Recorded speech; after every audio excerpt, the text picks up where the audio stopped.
अस्सलाम वालेकुम दोस्तों, कैसे हैं आप सब। उम्मीद करता हूं सब लोग खैर वाफियत से होंगे। दोस्तों, आज की वीडियो में हम बात करेंगे चोलिस्तान के रेगिस्तानों में बसने वाले पाकिस्तान के आखिरी गांव और देहातों की। इंडियन बॉर्डर के पास इन गांव और देहातों में बसने वाले ये मकामी लोग यहाँ अपनी ज़िंदगी कैसे बसर करते हैं। ऊँटों और भेड़ बकरियों के फार्मिंग के साथ इनके कच्चे मकानात, यहाँ की तफसील और अहम सकाफती मकामात की भी आपको सैर करवाएंगे। आज की वीडियो इंतहाई दिलचस्प होने वाली है, इसको एंड तक लाजमी वॉच करें। तो चलें दोस्तों, निकलते हैं चोलिस्तान के एक शानदार सफ़र की तरफ। चोलिस्तान पाकिस्तान का एक वसी रेगिस्तानी इलाका है जो पाकिस्तान के सूबा पंजाब के जनूब मशरकी हिस्से में वाक़या है। ये सारा खूबसूरत रेगिस्तानी इलाका बहावलपुर डिवीज़न के मुख्तलिफ हिस्सों पर फैला हुआ है, जिसमें बहावल नगर और रहीम यार खां के इलाके आते हैं। चोलिस्तान का सहरा अपनी मुनफरद तारीख, अपने कल्चर, सुर्ख रेत के टीलों, खुश्क और बंजर ज़मीन की वजह से बहुत ज़्यादा मशहूर है।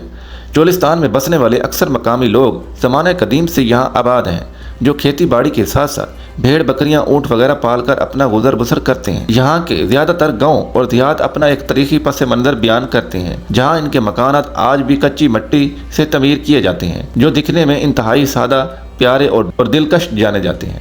दोस्तों, दिखने में बगैर ये सारा इलाका रेत के टीलों के अलावा कुछ भी नहीं, लेकिन तारीखी अदवार में ये अपनी अहमियत खुद रखता है।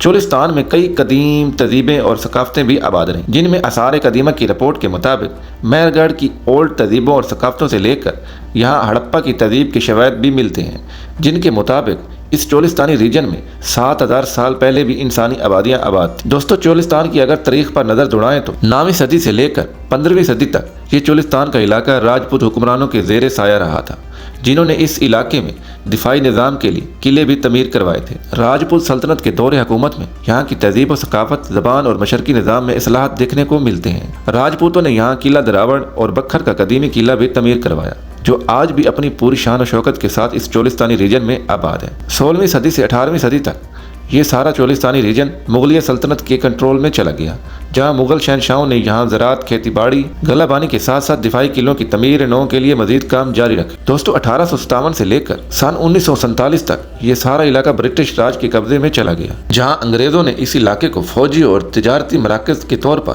खूब इस्तेमाल किया था।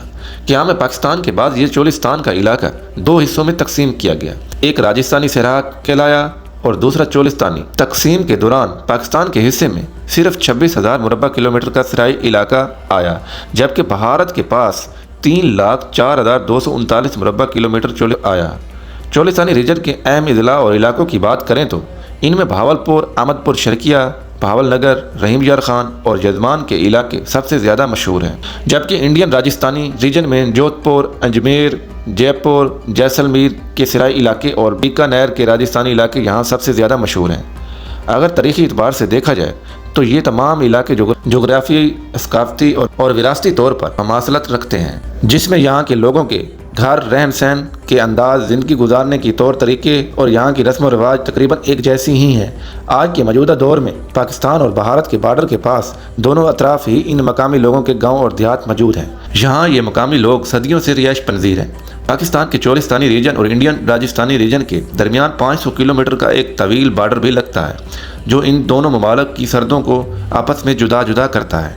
बसने वाले लोगों की ज़िंदगी इंतहाई सादा और प्यारी है, लेकिन कठिन मरी में ज़रूर है। यहाँ ज़रूरियात ज़िंदगी की एशिया तकरीबन ना होने के बराबर है, जैसा कि पीने के लिए साफ़ पानी के मसाइल से लेकर बिजली और ईंधन के मसाइल।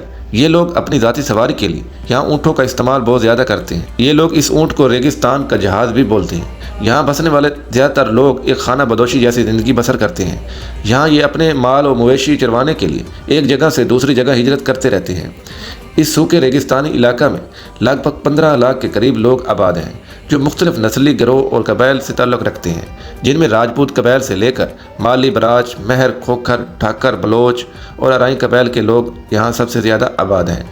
ये तमाम कबायली लोग इस चोलिस्तान के सरजमीन पर सदियों से आबाद हैं और खेती बाड़ी के पेशों के साथ साथ माल, मवेशी और भेड़ बकरियाँ पाल कर यहाँ अपना गुजर बसर करते हैं। ज़माने कदीम से लेकर आज के दौर में भी ये लोग अपना सकाफती विरसा, अपना कल्चर अपने साथ लेकर चलते आ रहे हैं, जिनमें इनकी रस्म और रिवाज में ओल्ड चोलिस्तानी कल्चर की झलक आज भी देखने को मिलती है। दोस्तों, इस तरह में अगर ज़राअत की बात करें तो जहाँ नहरी पानी की रसाई हासिल है, इन इलाकों में गंदम, जवार, बाजरा, मकई, काले चने, तंबाकू, कपास वगैरह के बागात भी मौजूद हैं। کیونکہ یہ صحرائی علاقہ ہے، یہاں کم فصلیں کاشت کی جاتی ہیں۔ البتہ چولستان کے یوسف والا ریجن سے لے کر جنوبی علاقہ جات میں بھاولپور، بھاول نگر، رحیم یار خان کے اضلاع میں کپاس کافی اور وسیع پیمانے پر کاشت کی جاتی ہے۔ دوستو اب ہم آپ کو سیر کرواتے ہیں یہاں کے چند اہم سیاحتی مقامات کی، جن کی خوبصورتی دیکھنے کے لیے کافی غیر ملکی سیاح بھی یہاں کا رخ کرتے ہیں، جن میں سرفرست ہے دراوڑ کا خوبصورت قلعہ۔ یہاں چولستان کے صحرائی علاقہ میں یہ واقع ہے۔ یہ خوبصورت قلعہ ضلع بھاولپور سے 50 کلومیٹر کے فاصلے پر موجود ہے۔ قلعہ دراوڑ کی اگر ہسٹری کی بات کریں تو یہ 8ویں صدی میں 858 میں بھٹی قبیلے کے ایک ہندو راجپوت حکمران رائے ججا بھٹی کی شہت میں تعمیر کیا گیا تھا، جو کہ جیسلمیر کے شاہی خاندان کے شہنشاہ راول دیوراج بھٹی کو خراج عقیدت پیش کرنے کے لیے بنایا گیا تھا۔ تب یہ ڈیرہ راول کے نام سے بھی جانا جاتا تھا۔ مسلم دور حکومت کی بات کریں تو 18ویں صدی میں سن 1732 سے لے کر سن 1747 کے دوران بھاولپور کے نواب صدیق محمد خان کے دور حکومت میں اس قلعے کی تعمیر نو دوبارہ کی گئی۔ اسی تعمیر نو کے دوران بھاولپور کے 12ویں اور آخری نواب جنرل سر صادق محمد خان عباسی کی ولادت بھی سن 1904 میں اسی دراوڑ کے قلعے کے اندر ہوئی تھی۔ اس قلعے کا اولڈ فن تعمیر، اس کی مضبوط دیواریں، بلند و بالا مینار اور اس کی عظیم الشان تاریخ کو دوبارہ زندہ کر دیتے ہیں۔ چولستان کے اس صحرائی ریجن میں یہ لوگ یہاں صدیوں سے آباد ہیں اور اپنے اہم تاریخی میلے اور لوگ فیسٹیول بھی یہاں مناتے ہیں۔ ان میلوں میں بیلوں کا میلہ، اونٹوں کا میلہ بہت اہم سمجھا جاتا ہے، جو سماجی اور مذہبی سرگرمیوں کا حصہ بھی رہتا ہے۔ اس کے ساتھ بونگا کا قدیم تہوار جو ہندوستانی روایات سے متاثر ہے، جو فصلوں کی کٹائی کے دوران یہاں خوب و جوش و خروش سے منایا جاتا ہے۔ اس کے ساتھ تمام چھوٹے بڑے مقامی روایتی تہواروں کے ساتھ ساتھ چولستان ڈیزرٹ ریلی بھی یہاں خوب انجوائے کی جاتی ہے۔ یہ تمام مقامی اور مذہبی تہوار چولستانی روایات اور کلچر کی عکاسی کرتے ہیں۔ دوستو ہمیں امید ہے آج کی ویڈیو آپ کو پسند آئی ہوگی۔ اس طرح کی مزید سیر و سیاحت کی ویڈیو کو دیکھنے کے لیے ہمارے چینل شیان ٹی وی کو ضرور سبسکرائب کریں۔ اگر ویڈیو اچھی لگی ہو تو کمنٹس کر کے لازمی جائیں۔ ملتے ہیں انشاءاللہ اگلی اور بہترین ویڈیو میں، تب تک کے لیے اللہ حافظ۔